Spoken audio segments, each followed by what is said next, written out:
Welcome to this House Series event organized by the ECPR Method School on the methodological challenges and opportunities in studying young people's activism.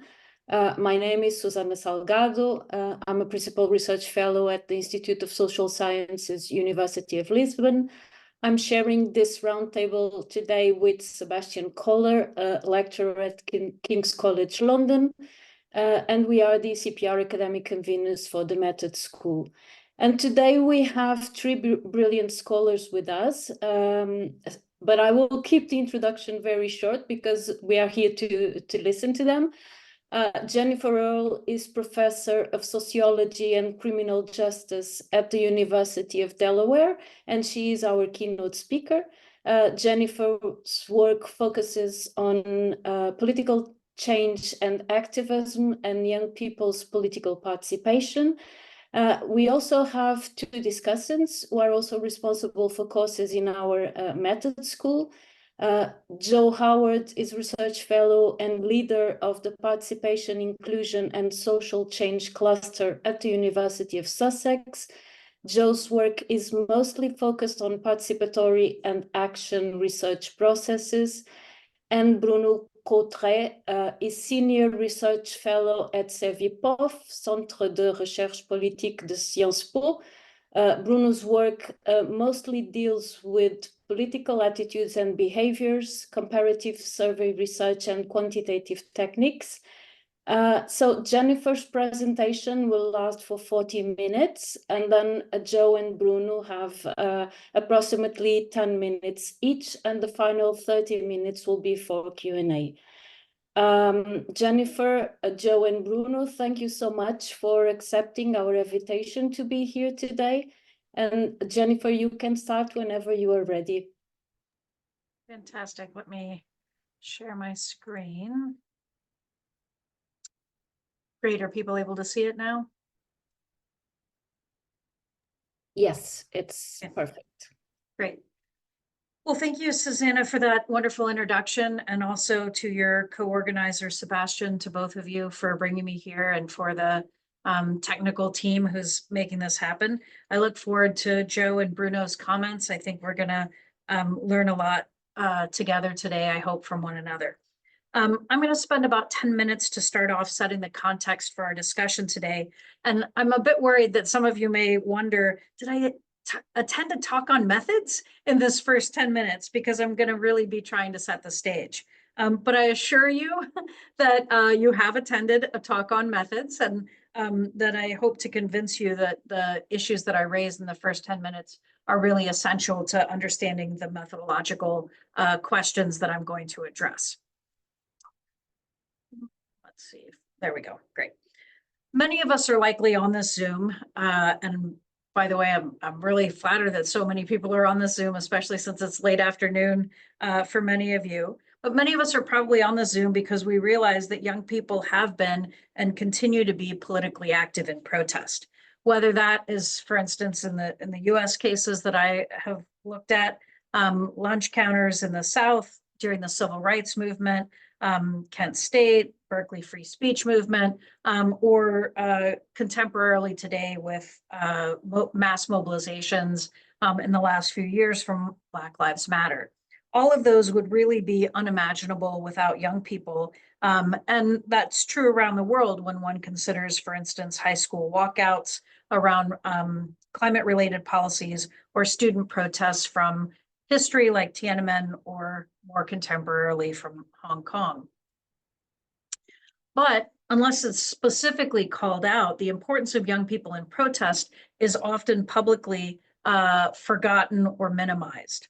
Moreover, we often don't remember about these engagements of young people until later. And then when we do, not me or you necessarily, but publicly, people tend to criticize them. So this is a piece, for instance, that's raising questions about Black Lives Matter, youth organizing.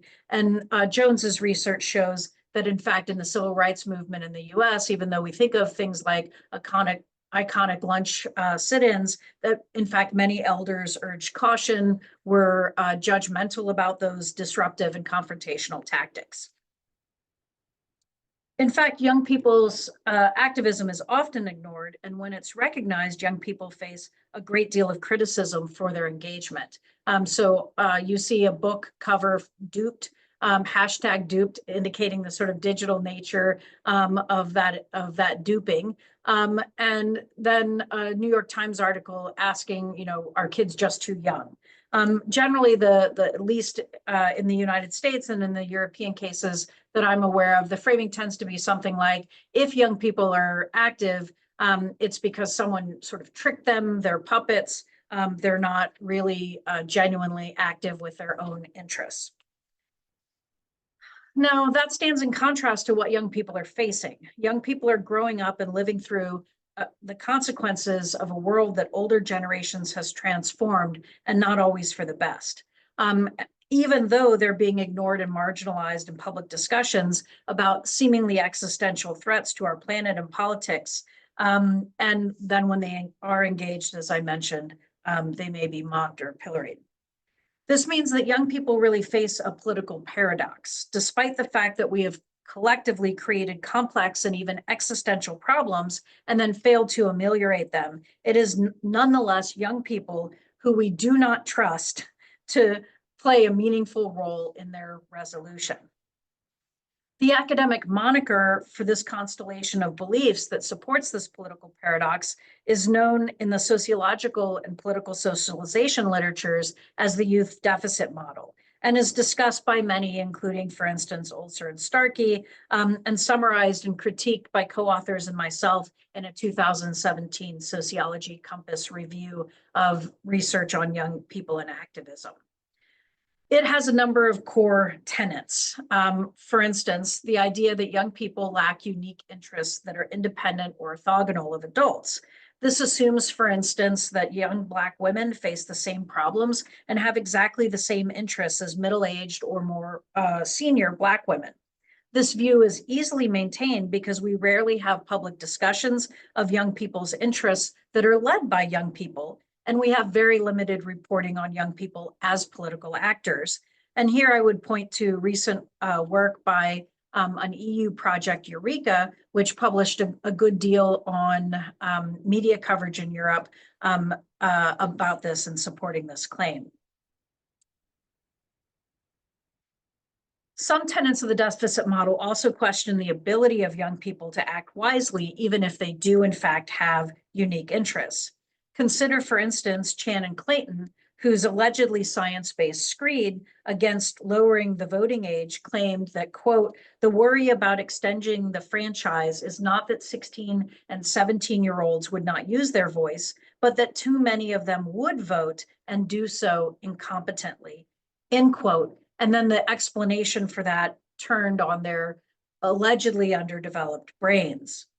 Others look at the social construction of alleged youth incapacity by noting American or European news media framing of young people as apolitical, or as I mentioned earlier with the duped slide, as incompetent unless sort of being puppeteered. According to this deficit model, the solution to young people's problem is, simply put, adults. Despite evidence that young people are very active in their own political socialization, assumed deficits of young people lead many adults, including many academics, to believe that young people will be politically disinterested and quiescent, but for adult attempts to politically socialize them and urge their engagement. And moreover, that once again, once they're engaged, they just won't do it right without adult leadership. I'm going to urge us across this talk to really think about youth then as an axis of inequality. In some ways, age is an axis of inequality that would be much like race or gender, ethnicity, immigration status, country of origin, disability, sexuality. All of those are axes of inequality. And I want to maintain that age is as well, and that we need to consider that in our research methods.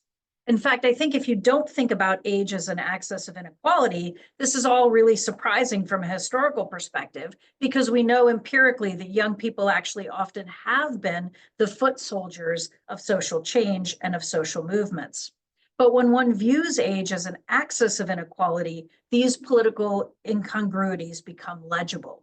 It can both be true that young people have shown up, but that we only selectively remember them when there is a pervasive deficit model. Now, at this point, as I warned, you may be wondering what all of this has to do with methods. But I would argue that it's really essential that research on young people begin with understanding the unequal playing field that we are conducting research within, and also the real stakes for young people as we engage in that research. In the case of young people, we must interrogate the ways in which our own approaches and our colleagues' approaches may need to be adjusted to better understand and study the experiences and context of youth engagement and youth disengagement. In this context, how do we move forward methodologically? So what I want to do for the next few moments is sort of give some general tips that after 15 years or so of studying this topic area, I would boil a set of mistakes that I see made in research design, mistakes in my view, made in research design, and also missed opportunities. And some of these are mistakes I've made, some of these are missed opportunities I've missed. So this isn't a me against the literature situation. It is me standing here 15 years later saying where I've learned from my own mistakes and from the field's advancements. So in one sense, I'm going to say that you proceed the way you always would, which is finding a method appropriate to your question.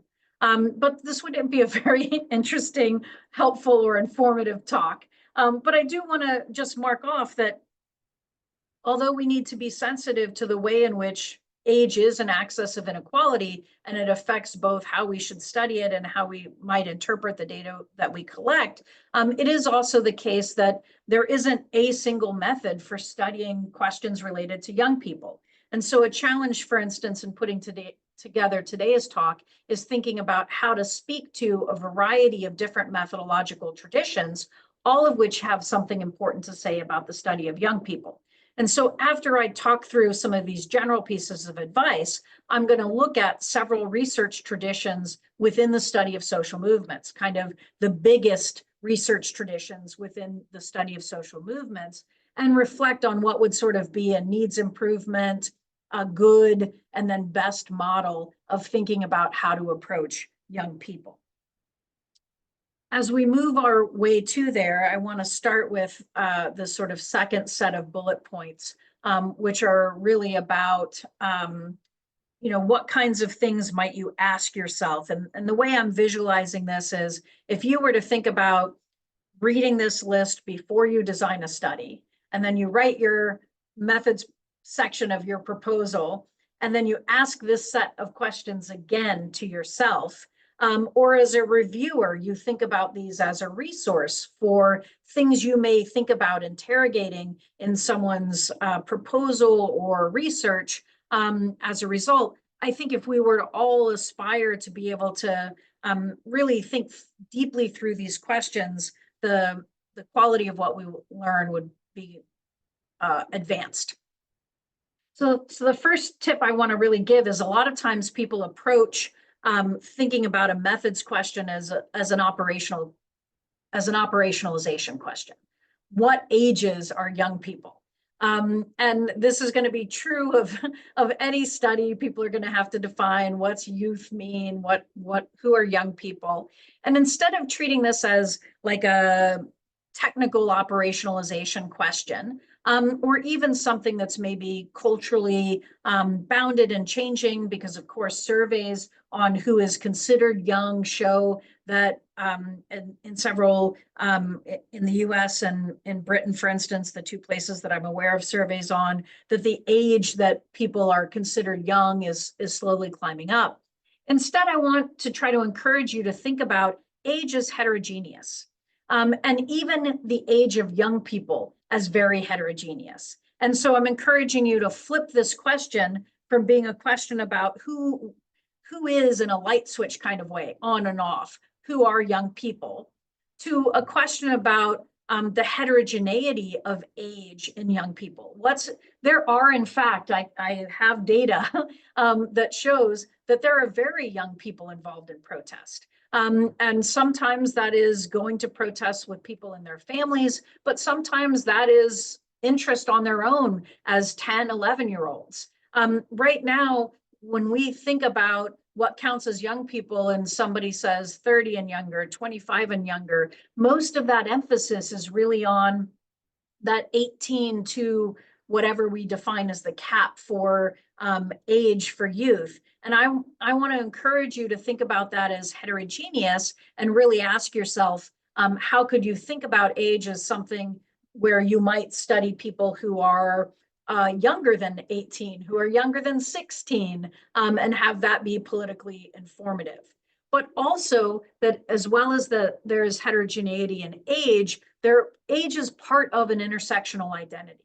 And by arguing that age is in some way an axis of inequality, I am also arguing that it is an axis of identity of which young Black women, for instance, are not the same homogenous group as older Black women, that age is part of this intersectional identity and set of experiences and context for your experiences.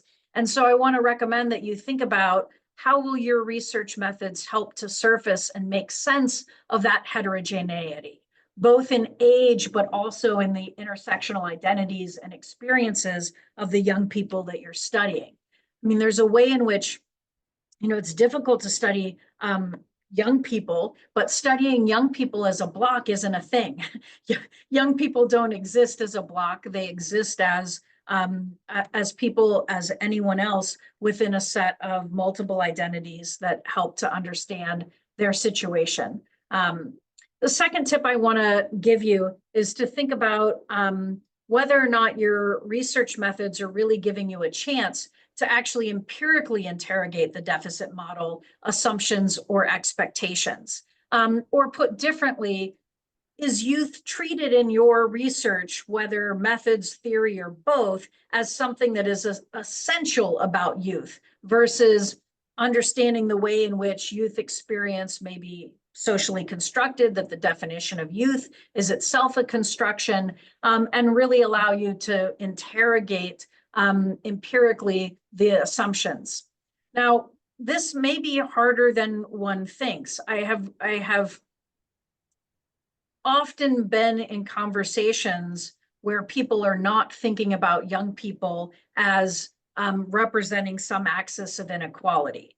And it is very easy for people to slip into deficit model assumptions about homogenous groups of young people, but also sort of essentialistic views. So even if they're not negative, it's very easy for people to slip into essentialist views of young people as being always more risk-taking, even though there is heterogeneity in risk-taking amongst youth. Just like there's heterogeneity, there are some huge risk-takers as older folks who are, trying to climb Mount Everest right now, right? Huge risk-takers. There are some very risk-averse young people. And so really trying to think about that heterogeneity of young people as something that helps to confront and interrogate deficit model assumptions and expectations. And even when those assumptions and expectations aren't negative, to still critique the way in which we might be thinking about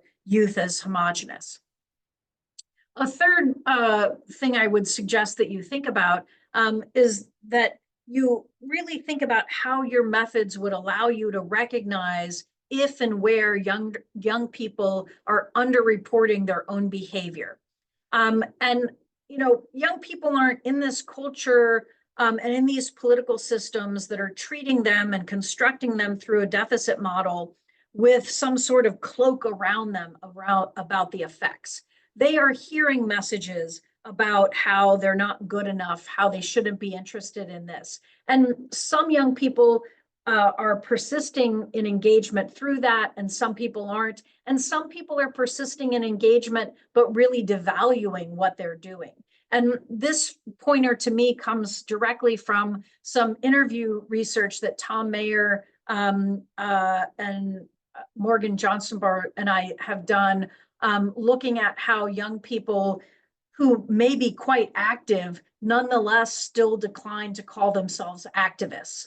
And when we probed into why people who are doing a lot of things that tick, tick, tick, tick make you activists on anyone's sort of measure of what an activist is, they would decline that identity. And it wasn't really because that identity was sort of dirty in some way, as other people have argued about older activists. It was about the way in which they didn't think they were good enough to earn that title, that they had been told sort of, you have to be a subject area absolute expert to be able to call yourself an activist. You have to be willing to give up everything in your life to call yourself an activist.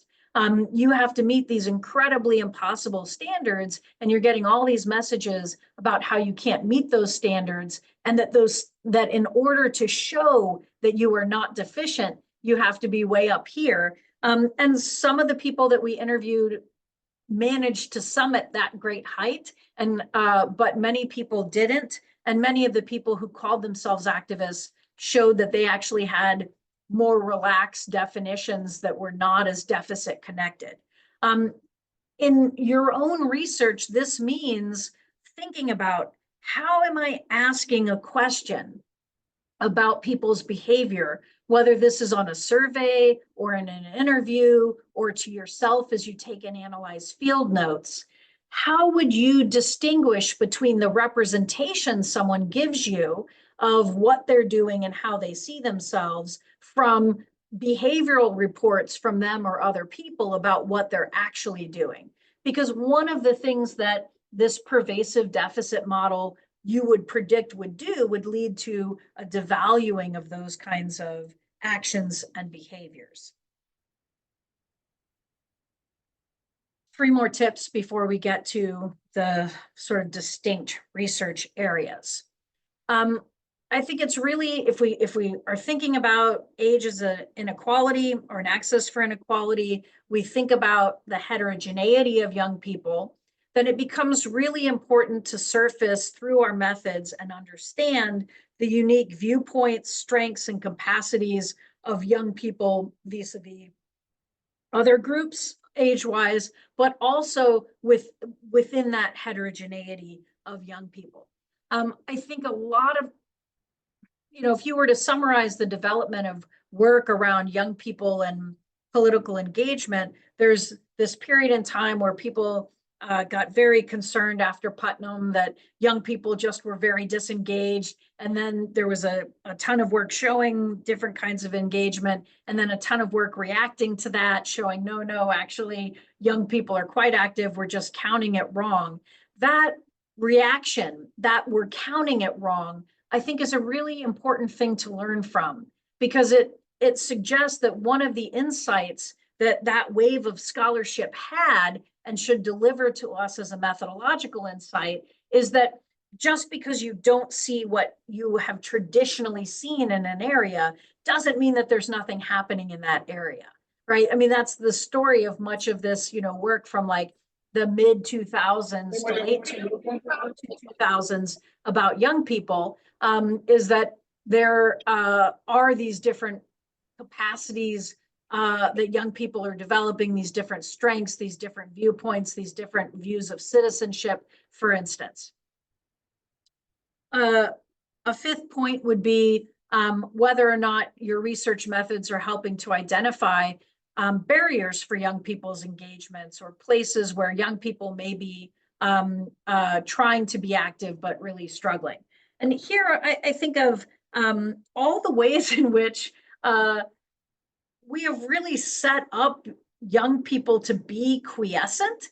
And so it's kind of a miracle that they aren't. We deliver all these messages as a culture and as political bodies about how young people have no business up until their 18th birthday or 16th birthday, depending on when franchise occurs. And then like a light switch, they all of a sudden are supposed to blossom into activity.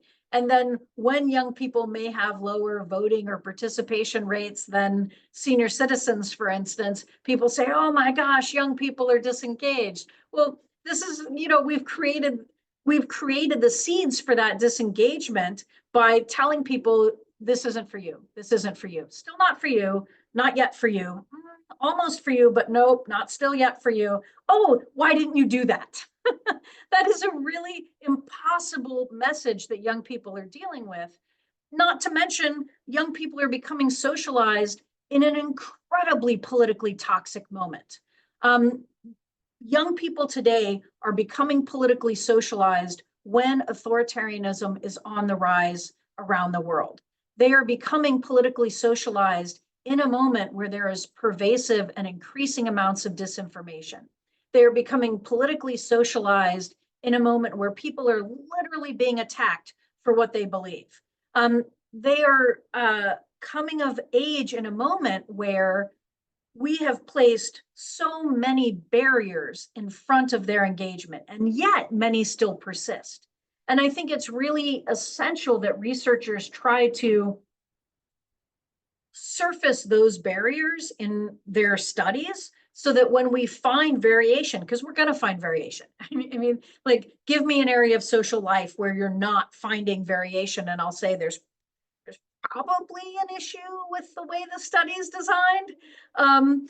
So there's going to be variation in young people's engagement. It's really, how do we explain that variation? And I think that barriers are an incredibly important part of that.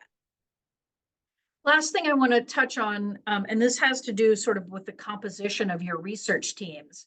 I want you to ask yourself, and I certainly ask myself, in what ways could I make it more likely that young people are going to share their genuine views and experiences with my research team?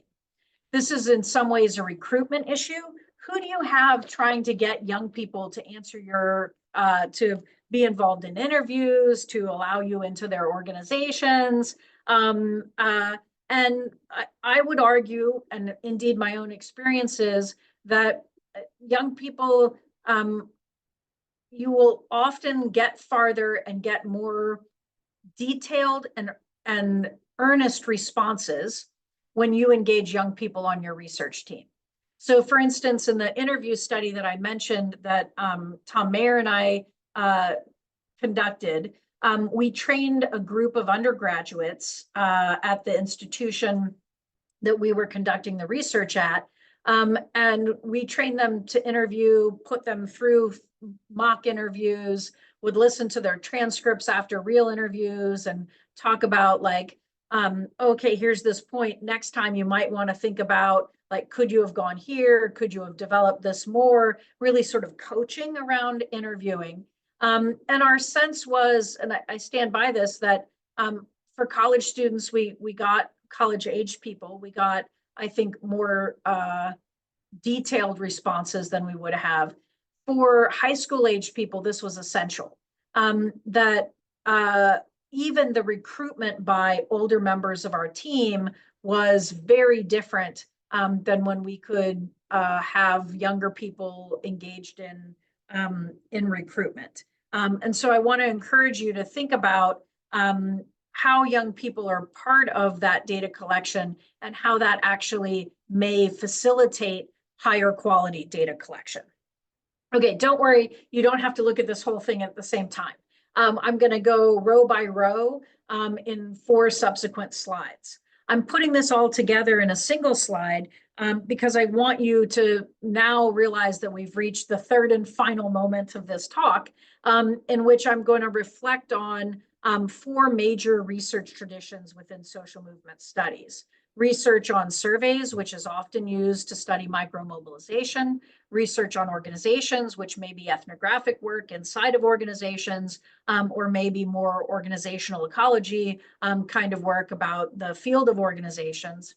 protest event analysis and other variants like video protest event analysis, and then different kinds of media studies, which could include legacy, digital, or social media. Whoops. So with that in mind, let's start with surveys. Here in each of these areas, I'm going to try to sort of give a needs improvement, like glad you're trying, but let's work on this a little bit kind of view. Still better than nothing, right? Like off the chart is you're just not looking at this. You're not paying attention to this important issue. You're not thinking about it. So being on the chart is great. Happy to have you. Wanting everyone to be able to think about how they can move through increasingly, and I would place myself as moving through on these to increasingly deeper connections to being able to understand what's going on. So oftentimes we're using surveys to understand micromobilization, and while certainly better than nothing, thinking about people who are 18 to 25 or 18 to 30 is a somewhat limited way of understanding youth dynamics and movements. So a lot of times 18 is chosen as the minimum because you don't need special human subjects protections for people under 18. And so you just do a general survey of all people, and then without even oversampling on age, you look at the 300 participants that you had who were 18-25 and compare them to the other 1,200 or something. This is resoundingly better than nothing, but I want to encourage people to think about two other ways that you could go here. One, which is a solid design, maybe even, I put it as good, but for some questions it would be the best. For some it would be good, but not the best, which is to sample only young people, but across an age distribution and with attention to intersectional identities.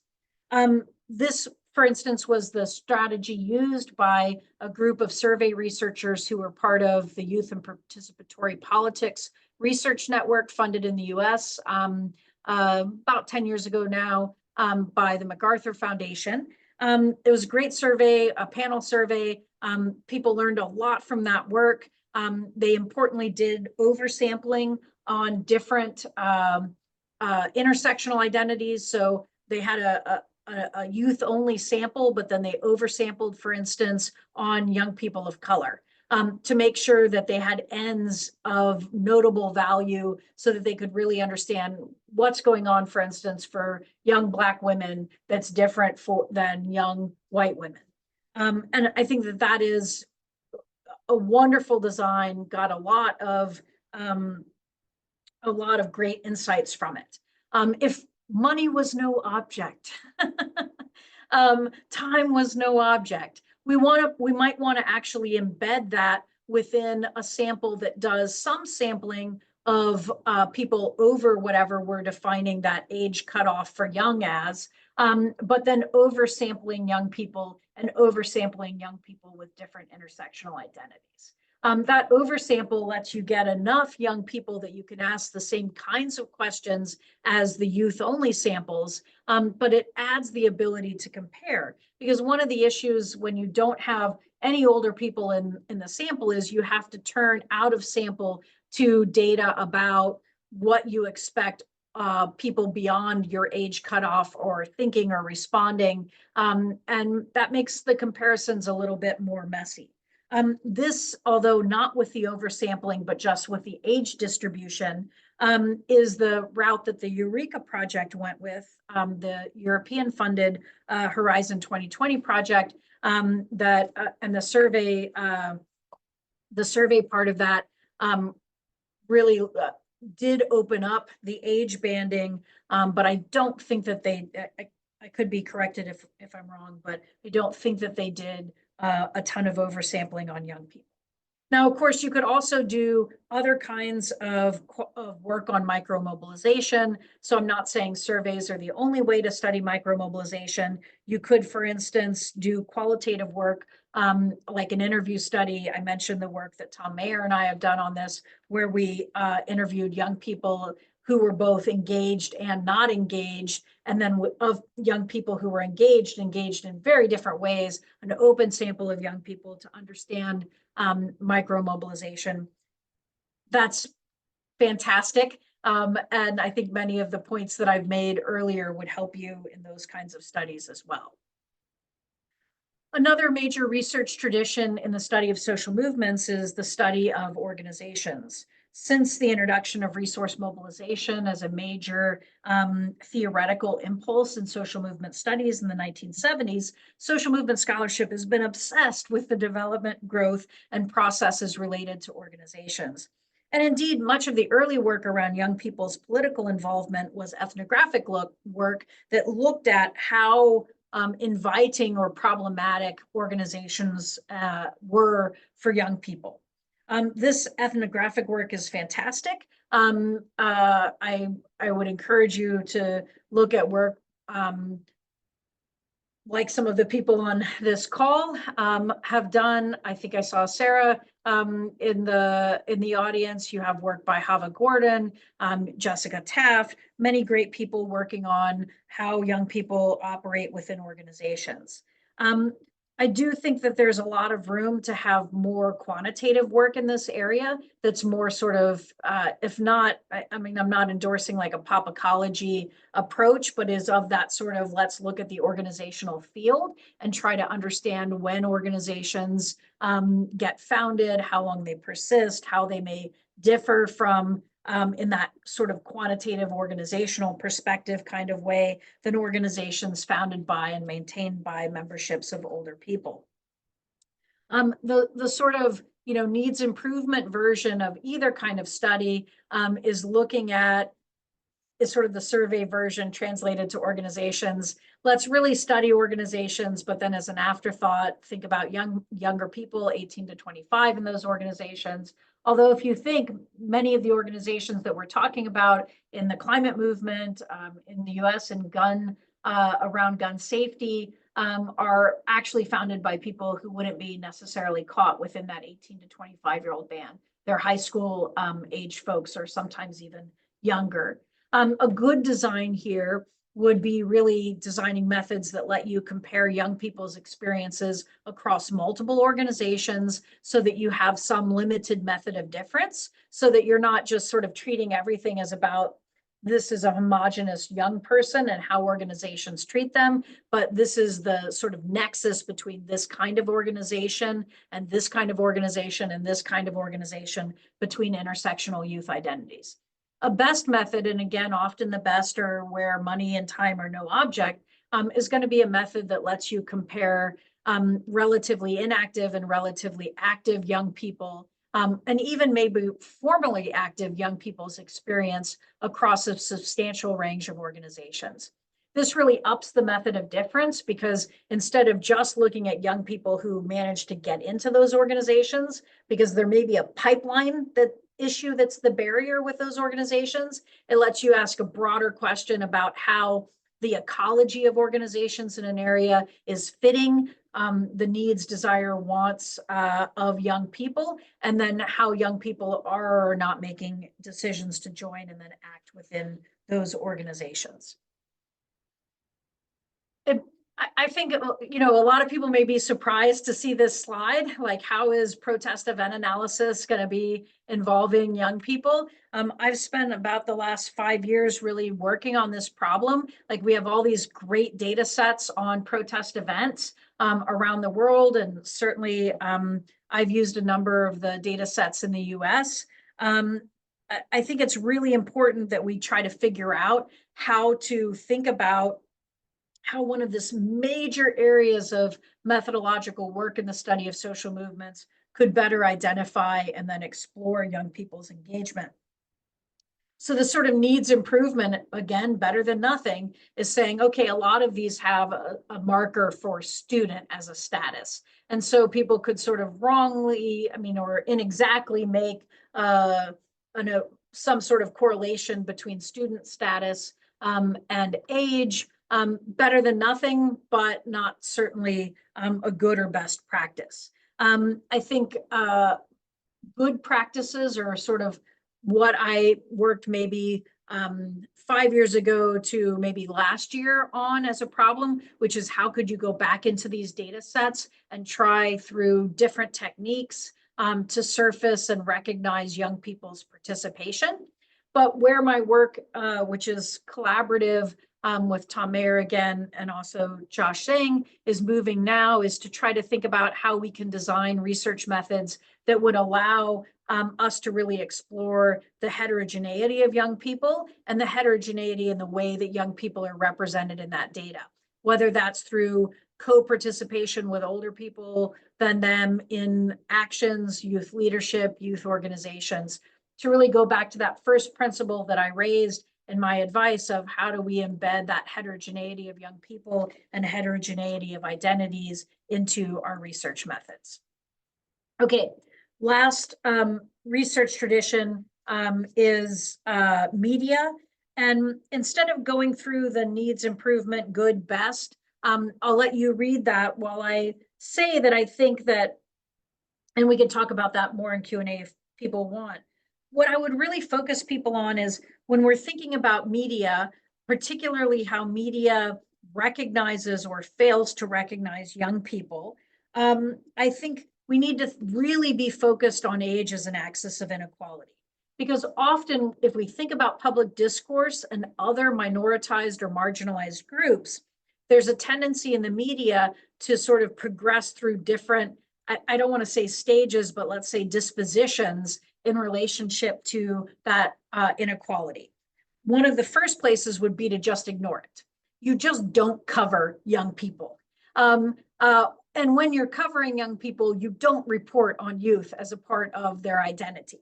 A sort of second stage in that is often to notice a group, but only notice it in areas that are less contentious. So you can have reporting on young people being in school, you can have reporting on young people in sports, you can have reporting on young people in fashion and in entertainment, but not around politics.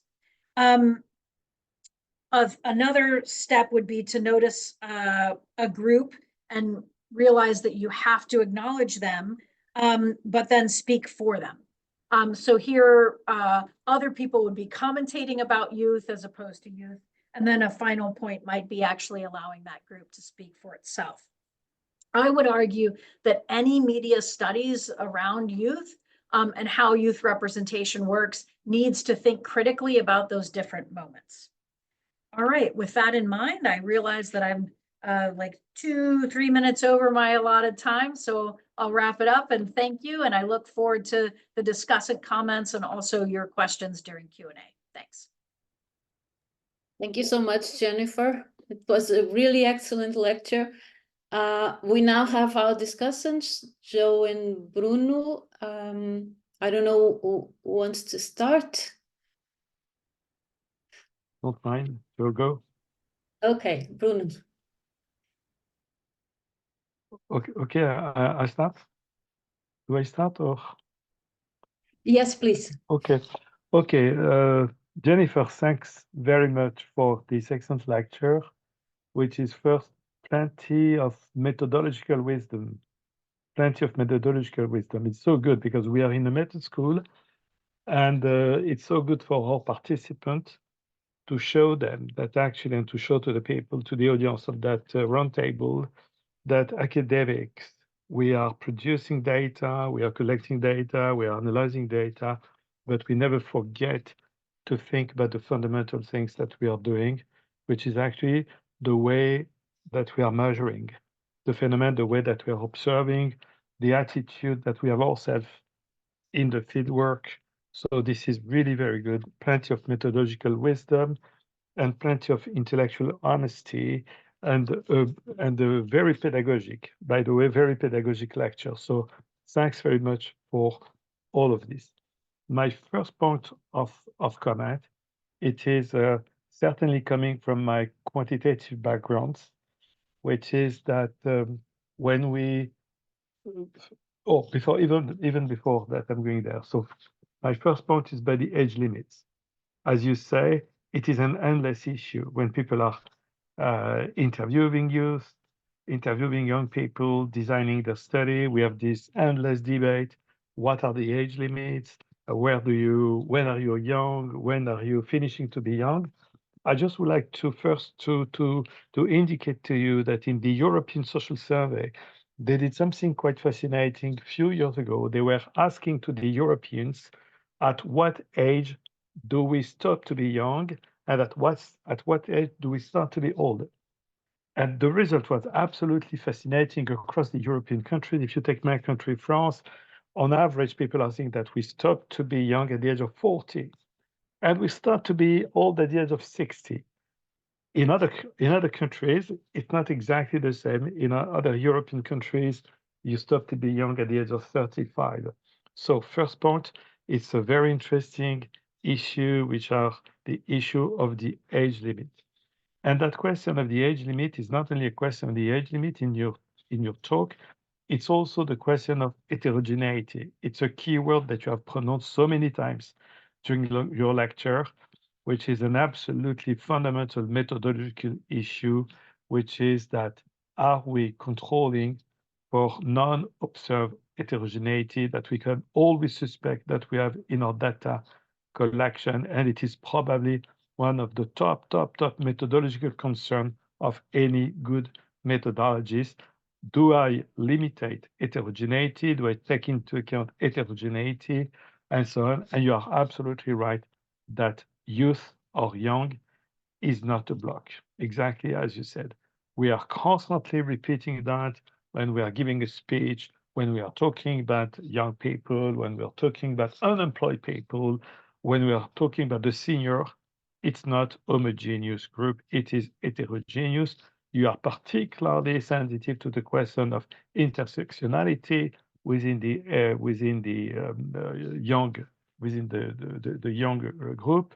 And you are absolutely right. It is an absolutely fundamental methodological issue. Then my second point of comment is about my probably coming from my quantitative backgrounds, which is that I was wondering why not to study young people engagements and the kind of engagement of the youth using longitudinal studies, particularly panel studies or cohort analysis, where you can really study with very nice method, by the way, quantitative panel data analysis, you can really study the effect of getting older. Unfortunately, we cannot get in the opposite direction to become younger. Unfortunately, we are getting older, but with the longitudinal panel survey, you can certainly do many things to investigate precisely when do we stop to be young, to act as young as we have been, to think as young as we have been, to behave as young as we have been, and what are the relationship between who we have been when we were young and who we became. So longitudinal studies with panel survey would be, I think, quite a good method to improve the way that we can study youth. My second methodological point from a quantitative point of view, you are absolutely right. Oversampling young people is a good method. It was done in the European value studies a few years ago. They wanted to study particularly the young Europeans, and this is what they did to oversampling the young group. But the advantage of this is that also you have the older, because for methodological reason, I think that it is always a necessity to make the comparison between the different age group, because we know, and for instance, we are constantly wondering, is just age, or what do you have within age? Could it be that within age, you also have some contextual effect, the lifestyles of the young generation, the level of education of the young generation on average. So you need to control with the other age group.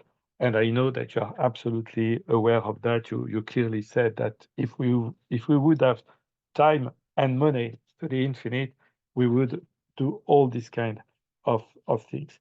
Finally, because time is flying so quickly, finally, I would eventually suggest one research design that could be interesting, that could be to collect the data with a network perspective, which is that looking to the young people and also looking to their context, family, school fellows, for instance, to investigate who influenced whom, and that eventually it could also give you some interesting data, because you are raising a fascinating research question, which is how the method permits to know if young people are underreporting their engagements, which is an absolutely extraordinary, fascinating question. And maybe that in collecting data about their context, their fellows, their friends, their family, maybe that we could collect very, very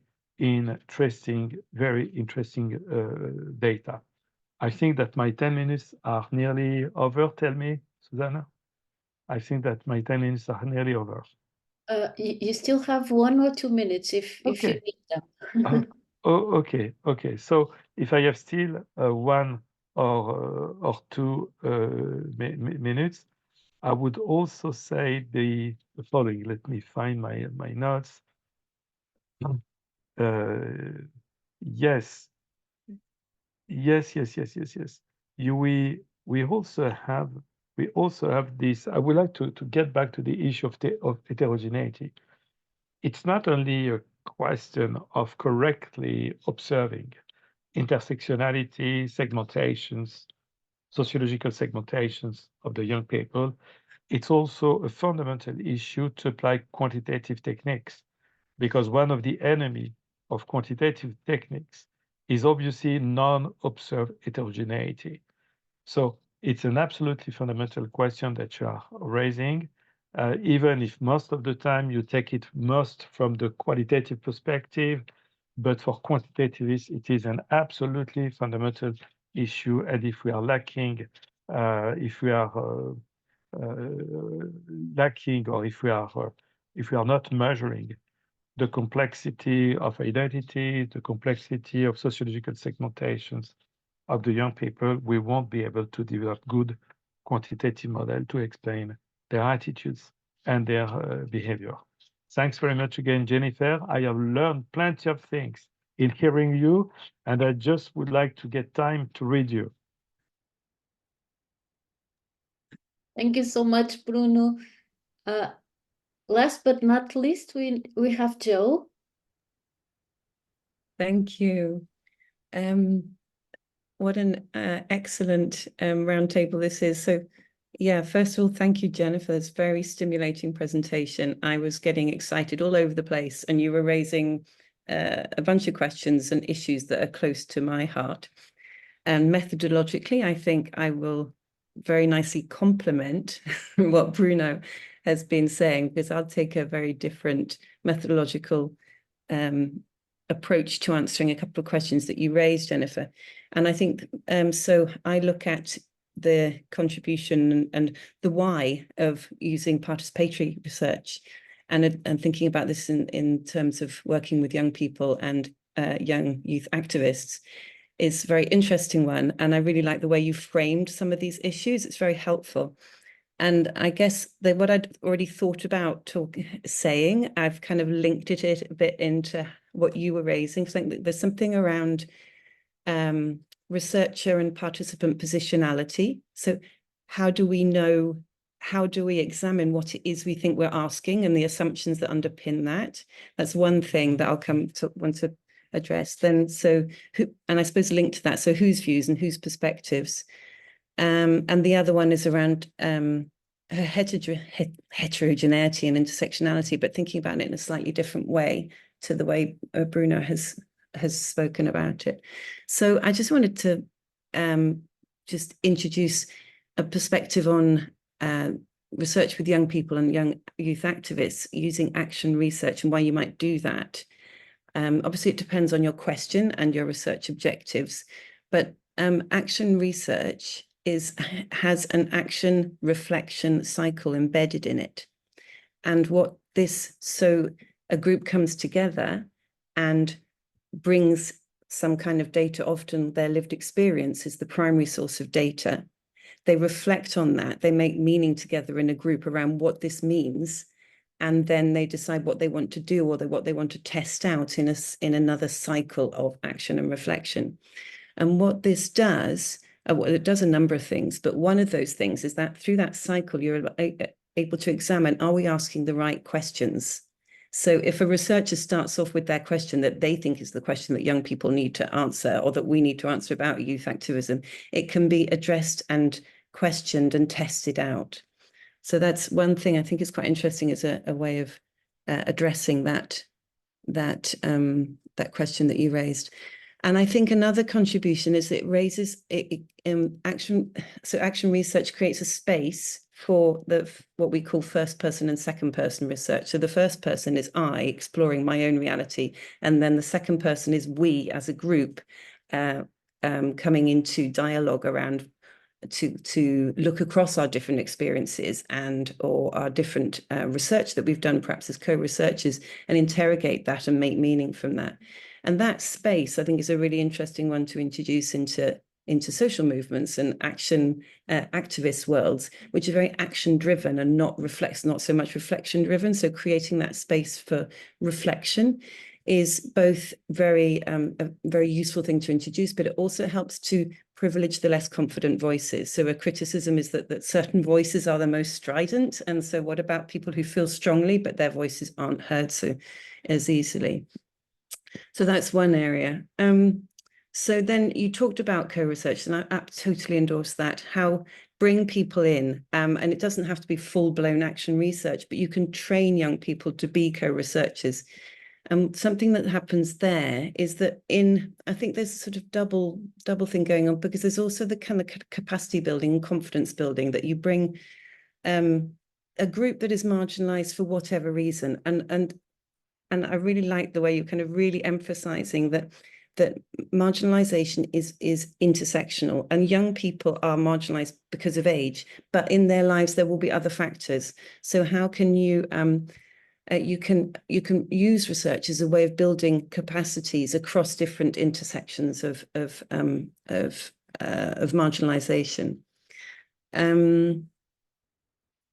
So and building their capacities as co-researchers means that they have greater recognition of agency. And this got me to thinking. So my work tends to work with community activists that not always, or someone who kind of on the brink of being activists, but not social movements per se. So how can you use research as a way of sort of building capacity so people can be more activists? So those kind of dormant, or not dormant, that's the wrong word, nascent, perhaps, who perhaps don't see themselves as being able to articulate in our complex world with the complex issues that young people are facing and worried about. How can they start to have a voice? And so participatory and action research can play a role in doing that.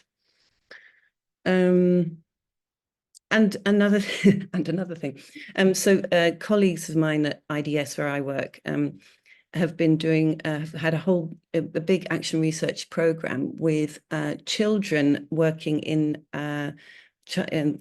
the worst forms of child labor, so in factories and in adult entertainment and so on, in Bangladesh and Nepal. And people assume that young people can't do research, but they absolutely can. And these and what was also very interesting was talking about so both training young people in these research methods, but also talking through risk and ethics with them. So I think something else that sort of bell's been ringing for me is like sometimes we don't do stuff because we can't do that with young people because the ethical issues are we won't get clearance, so it won't get through ethics. And so in participatory research, the idea is that you can't remove risk. And if you're working with children who are in risky situations already, you're not going to remove the risk, but you can talk through what the risks are for them. And they understand those contexts of risk far better than we do as external researchers wanting to work with them. So processes so research being a space in which you can discuss and navigate risk and ethics together as well. And anyway, so there's a whole thing around capacity building, whereas in the research process, you can build skills, do training, and also rotate facilitation. So as young people build skills as researchers, they can also take turns to facilitate and take on leadership roles. Another thing that I thought about was about multiple ways of knowing. And so what sources of knowledge do we draw on? And that maybe gets below the kind of what people think, what we think we're being asked about versus what we really know about. So using methods that are embodied as well as cognitive. So not just asking people questions about what they think, but also, so we work a lot with stories, and storytelling is actually a really great way to get a fuller account of a young person's life that they can tell. And it also opens up that heterogeneity. So every person's experience, every person's lived experience is different. So you can bring those different stories together, and then as a group explore what are the differences and what are the similarities, and actually do we experience discrimination, say, in similar ways, but for different reasons, and so on. So that's something that is helpful. And I think finding ways of connecting across those heterogeneities, not only sort of listing and recognizing them. Yeah, so I very much agree with you that age is an axis of inequality, very much so, but it intersects with a bunch of others. What's the other thing? Yeah, and then so specifically on story collection, storytelling as a research method, that training in that, you were mentioning about training co-researchers or young people's co-researchers in interviewing. Similarly, in storytelling, you train them, you practice and build confidence in using it as a method, and in story prompting and documenting those stories, and then story analysis as a kind of as an analytical method. And what's really interesting is then bringing the young people's analysis in. And so it's not the external researchers' analysis of or kind of making meaning or identifying what's significant in the responses, but generating analysis with the young people themselves, which allows them then to drive the process a bit. And if you're working with young people in social movements around issues that they really care about, the research can then contribute to the direction that they want to take. But this is very much a sort of then you have to have a research design that is flexible and emergent. So it's a very different to yours, Bruno, and that kind of thinking. So how can we, you have a different set of questions or a different set of objectives in working with young people's youth activists in this way.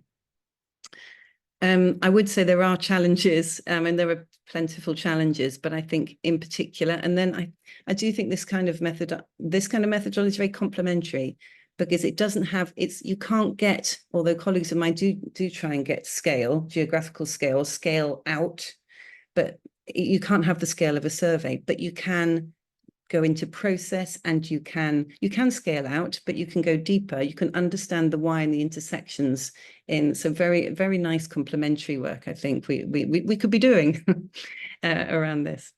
I'll stop there, but thank you. So it's triggered lots of questions, lots of thinking for me, which has been really wonderful. Thank you.